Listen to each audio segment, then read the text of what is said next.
Olá, amigos.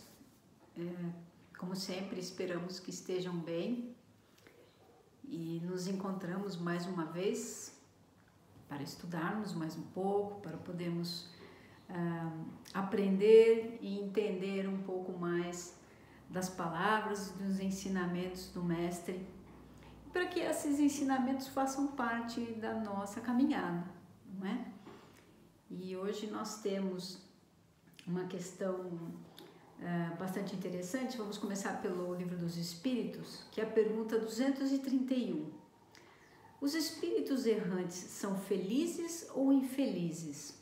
Bom, primeiro, o que são os espíritos errantes? Na verdade, o estado errante do espírito, vamos dizer assim, é a fase intermediária entre encarnações. É aquele período em que o espírito ele desencarnou e teve a sua fase de preparação, né, de recuperação, que pode levar mais ou menos tempo, dependendo de como foi a sua última encarnação, em que estado evolutivo está, e se preparando para a próxima. Por que nós sempre estamos dizendo a próxima e as várias encarnações?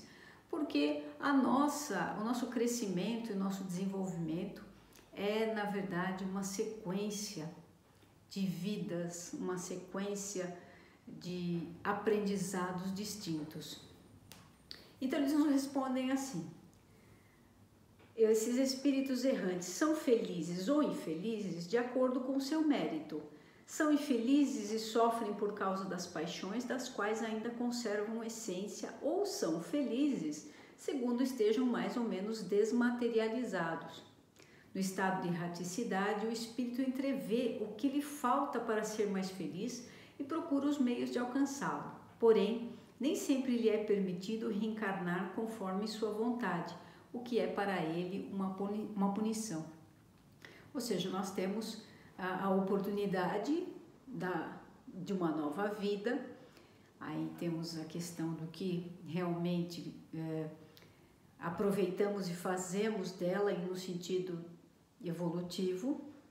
E aí, então, nesse estado errante, nós podemos analisar e podemos enxergar aquilo que foi positivo das nossas atitudes, o que não foi tão positivo, para que se faça um novo planejamento reencarnatório.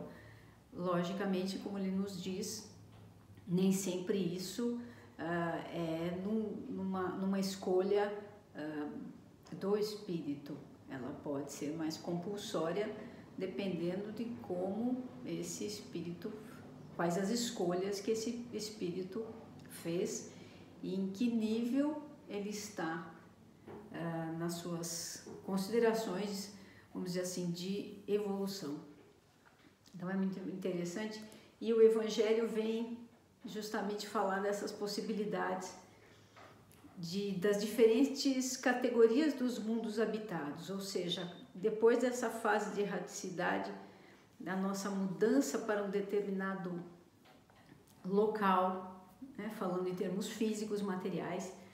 Aqui no Evangelho segundo o Espiritismo, nós estamos aqui no capítulo 13, item 2, capítulo 3, item 2, eles nos colocam assim: a casa do Pai é o universo, as diferentes moradas são os mundos que circulam o espaço infinito e oferecem aos espíritos que neles encarnam as moradas apropriadas ao seu adiantamento. Ou seja, nós entramos na casa que nos é apropriada. Independente da variedade dos mundos, essas palavras também podem ser entendidas como estado feliz ou infeliz do espírito na erraticidade. Então, da mesma forma que nós temos mundos distintos, materialmente falando, na erraticidade, ou seja, nesse estado em que nós não temos mais o corpo físico, mas continuamos sendo seres vivos, pensantes e com toda a nossa bagagem como ser individual, né? Nós temos, neste caso, a condição de estarmos bem, de estarmos equilibrados, mais próximos de felizes do que o contrário, dependendo daquilo que nos comprometemos e realmente realizamos. Então, a questão do estado de felicidade ou não, ou de um local feliz, não depende só da condição do material, mas a condição em que o espírito se encontra. Então, nós sabemos que um espírito que esteja em situação, vamos dizer assim, bastante decadente ou numa fase ainda muito ruim, evolutiva, ele tende a se sentir em locais mais escuros, em locais sombrios, em locais que não lembram de nada aquela nossa versão ou a nossa visão de paraíso, né? Me refiro a isso em relação àquilo que temos como referência material do que seja um cenário feliz. Normalmente ele é iluminado, ensolarado, é cheio de flores, vamos dizer assim, ele é atraente, ele pode ter o mar, ele pode ter árvores, flores, montanhas, aquilo que cada um gosta, não é? Mas eu prefiro uma área gelada, fria, eu prefiro uma região de sol, enfim. O espírito ele vai ter essa sensação e essa frequência da mesma forma do local, entre aspas, que não é um local físico, mas é a maneira como ele se encontra na sua frequência de pensamentos e sentimentos, ok? Então aqui ele nos diz que eles podem estar em estado mais feliz ou infeliz, na erraticidade, conforme seu grau de pureza e se ache liberto dos laços materiais.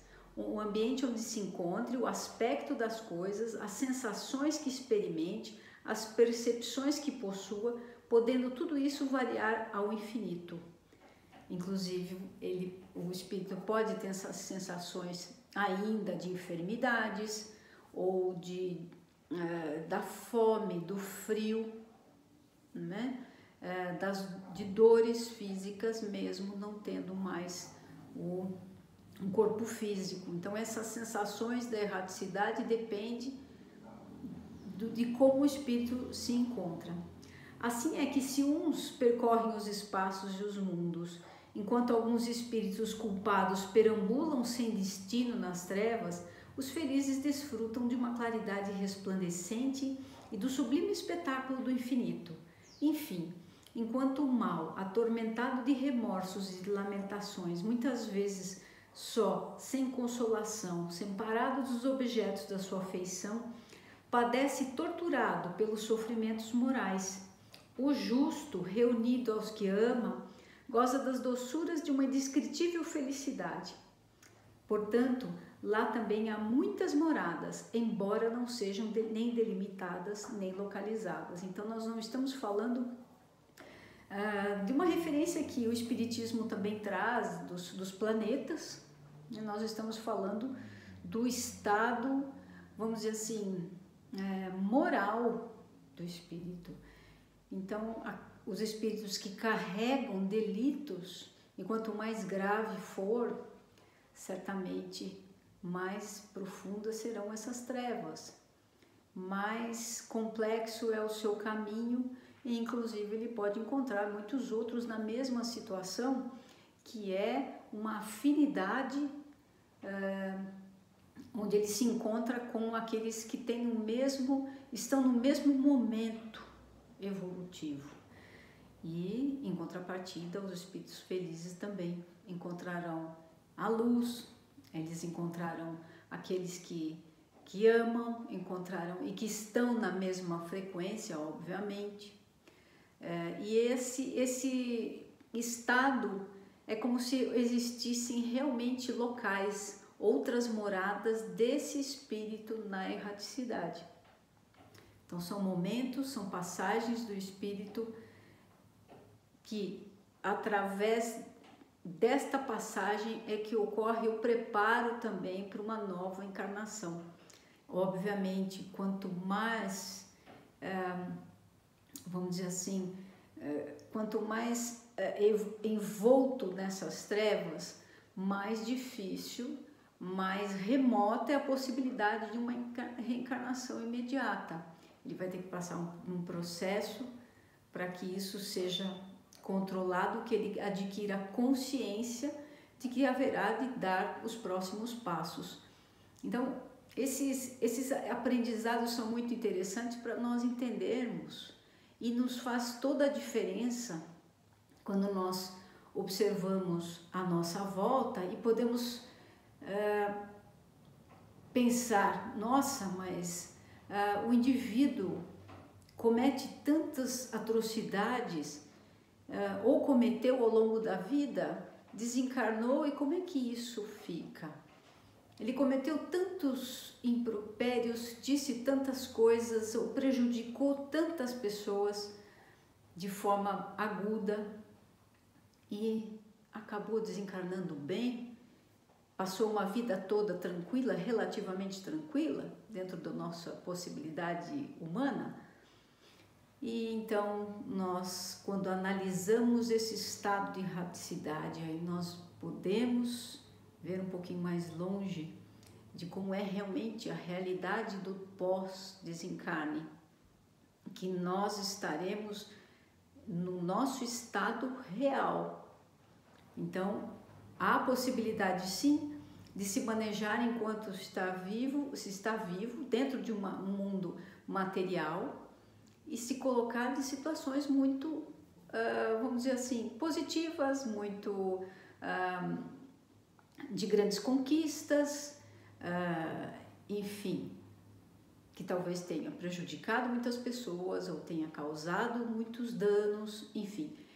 Todos esses procedimentos têm a sua consequência. Elas podem surgir após o desencarne. E ali por quê? Porque o indivíduo já se colocou naquela determinada situação, o seu espírito já estava. Talvez o seu corpo, no primeiro momento, aparentemente, estivesse bem. Inclusive, não necessariamente, alguns indivíduos são enfermos, eles podem viver por muitos anos, inclusive com a possibilidade, o Espiritismo nos mostra isso, que muitas vezes indivíduos têm longevidade para que tenham tempo, para que tenha mais tempo de repensar as suas atitudes, de talvez no momento final da vida tentar assimilar e, vamos dizer assim, reconhecer erros, e é o momento de começar a pedir perdão, do próprio arrependimento, e esses processos começam a transformar o espírito, que tende a se localizar futuramente em locais, entre aspas, locais, em situações trevosas.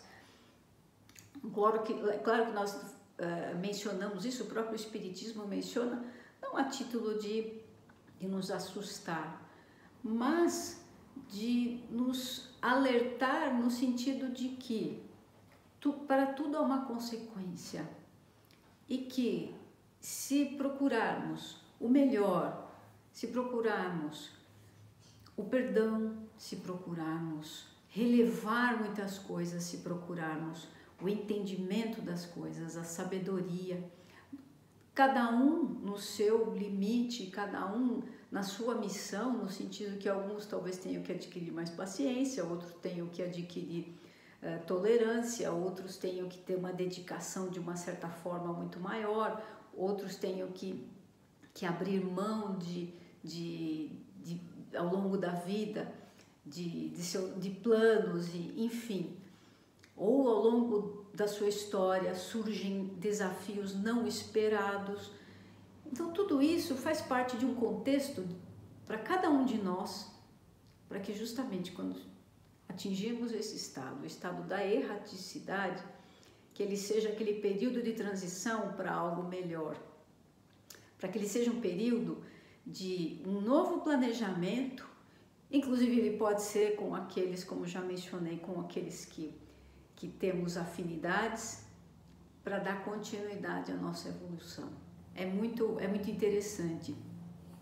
E só para complementar, nós temos também as questões das moradas físicas que nos são apresentadas. Inclusive a ciência já mostra, além do desenvolvimento da ciência, da astronomia, da quantidade de planetas, estrelas, galáxias e a dimensão do universo, e que há locais que realmente são habitados, indo num formato diferente do nosso, mas assim o são. Então, dentro aqui de um livro que é da Federação Espírita Brasileira, que é um ensino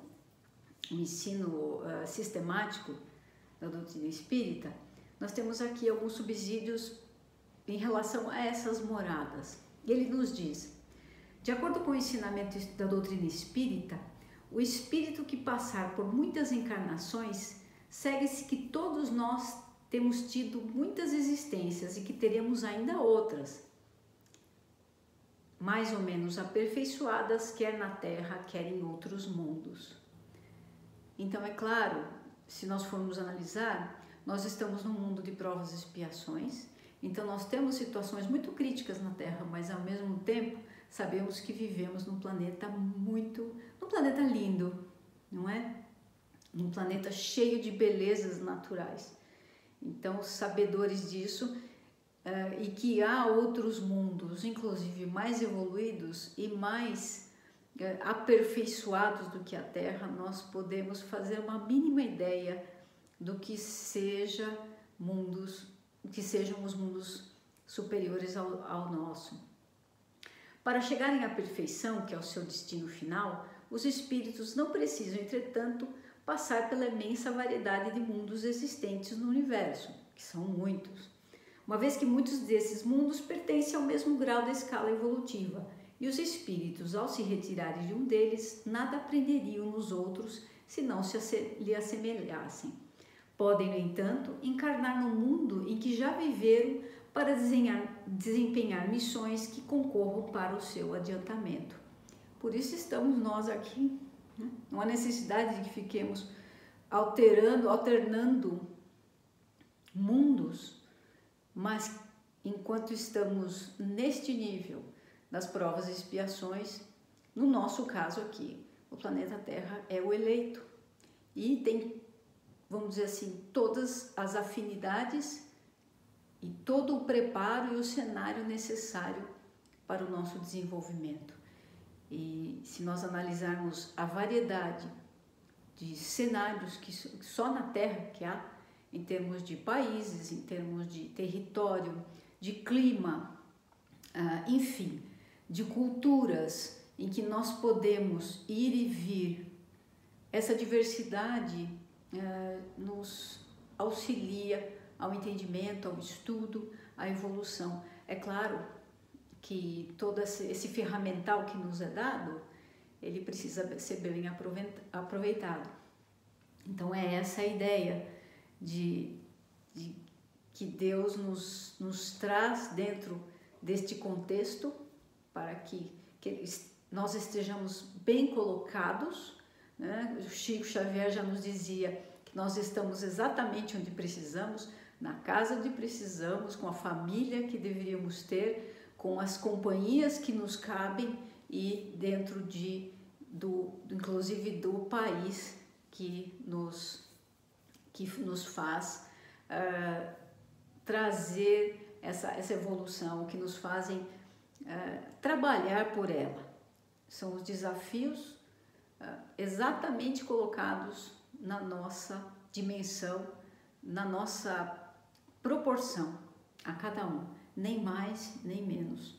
Então é muito interessante nós sabermos que essas diferentes moradas, elas podem ser situações morais do espírito, enquanto ele desencarnado, como eles podem ser realmente as moradas materiais nas quais nós vamos nos inserindo vida após vida. E nós conseguimos ter um pouquinho da ideia da dimensão que é esse plano de Deus, um pouquinho, e quão maravilhoso é pelo número de possibilidades que nós temos, que se nós analisarmos o universo, chega a ser, dentro da nossa visão, praticamente infinito. Então, que nós aproveitemos bem, que quando tivermos dúvida, o ideal é ir às obras básicas, ao Livro dos Espíritos. A Gênese é muito interessante para entendermos essa questão de formação de mundo também, e além do nosso sempre companheiro Evangelho segundo o Espiritismo. Então eu agradeço vocês, espero que fiquem muito bem e que logo possamos nos reencontrar. Fiquem com Deus, em paz, e um grande abraço a todos. Até breve.